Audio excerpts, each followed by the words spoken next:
ನಮಸ್ಕಾರ ಎಲ್ಲರಿಗೂ. Doctor Sriranga interventional cardiologist ಮಾತನಾಡ್ತಾ ಇರೋದು. ನಿದ್ದೆ ಮತ್ತು ಹೃದಯಾಘಾತಕ್ಕೆ ಎರಡಕ್ಕೂ ಸಂಬಂಧ ಇದೆಯಾ? ಡೆಫಿನೆಟ್ಲಿ ಹೌದು. ಹಾಗಿದ್ರೆ ಯಾವ ಥರ ಸಂಬಂಧ?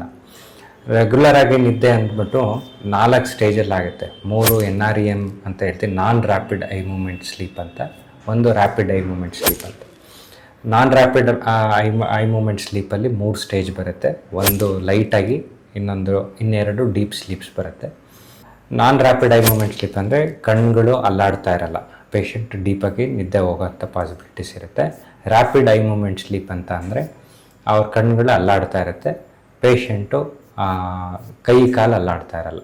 ಆದರೆ ಫಿಸಿಯಾಲಜಿಕಲ್ಲಿ ಏನಾಗಿರುತ್ತೆ, ರ್ಯಾಪಿಡ್ ಐ ಮೂಮೆಂಟ್ ಸ್ಲೀಪಲ್ಲಿ ಮನುಷ್ಯ ಆಲ್ಮೋಸ್ಟ್ ಹೇಗೆ ಎದ್ದಿರ್ತಾರೋ ಆ ಸ್ಟೇಜಲ್ಲಿ ಫಿಸಿಯಾಲಜಿ ರೆಡಿ ಇರುತ್ತೆ. BP ಆಗಲಿ, ಎದೆ ಬಡಿತ ಆಗಲಿ ಆಲ್ಮೋಸ್ಟು ಎದ್ದಿರೋರ ಥರ ಆಗ್ತಾ ಇರುತ್ತೆ. ಸೊ ಆ ಸ್ಟೇಜಲ್ಲಿ ಪೇಷಂಟು ಅಥವಾ ಯಾರೇ ಮಲಗಿರೋರು ಬೆಳಿಗ್ಗೆ ಎದ್ದೊಳ್ಬೇಕಾದ್ರೆ ಆ ಸ್ಟೇಜಲ್ಲಿ ಎದ್ರೆ REM ಸ್ಲೀಪ್ ಮುಗಿತಾ ಇದ್ದಂಗೆ ಎಚ್ಚರ ಆಯಿತು ಅಂತಂದರೆ ಫುಲ್ ಫ್ರೆಶ್ನೆಸ್ ಇರುತ್ತೆ.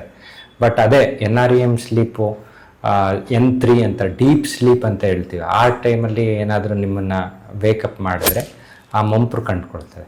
ಸೊ ಇವೆರಡು ಸ್ಟೇಜಸಲ್ಲಿ ಎಚ್ಚರ ಆದರೆ ಏನಾದರೂ ಲಿಂಕ್ ಇದೆಯಾ ಹಾರ್ಟ್ ಅಟ್ಯಾಕ್ ಅಂದರೆ ಇದರಲ್ಲಿ ಯಾವುದೇ ಖಚಿತವಾದ ಮಾಹಿತಿ ಇಲ್ಲ.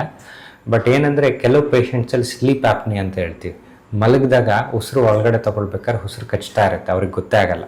ಸೊ ಸ್ಲೀಪ್ ಆ್ಯಪ್ನಿ ಅಂತ ಇರೋ ಪೇಷಂಟ್ಸೇ, ಜನ ದಪ್ಪ ಇರೋರು, ಶಾರ್ಟ್ ಇರೋರು, ಇಂಥ ಪೇಷಂಟ್ಸಲ್ಲಿ ಸ್ಲೀಪ್ ಆ್ಯಪ್ನಿಯ ಪಾಸಿಬಲ್ಲು. ಅಂಥವ್ರಿಗೆ BP ಜಾಸ್ತಿ ಆಗಿರುತ್ತೆ, ಆಮೇಲೆ ಹಾರ್ಟ್ ಅಟ್ಯಾಕು ಆಗೋವಂಥ ಪಾಸಿಬಿಲಿಟೀಸು ಜಾಸ್ತಿ ಇರುತ್ತೆ. ಇಂಥ ಪೇಷಂಟ್ಸು ಸ್ಲೀಪ್ ಸ್ಟಡಿ ಮಾಡಿಸ್ಕೊಂಡು ಅವ್ರ ಪಲ್ಮನಾಲಜಿಸ್ಟ್ನ ಕಂಡು ಆಮೇಲೆ ಫಾಲೋ ಅಪ್ ಮಾಡಿದ್ರೆ ಬೆಟರ್ ಇರ್ತದೆ. Thank you.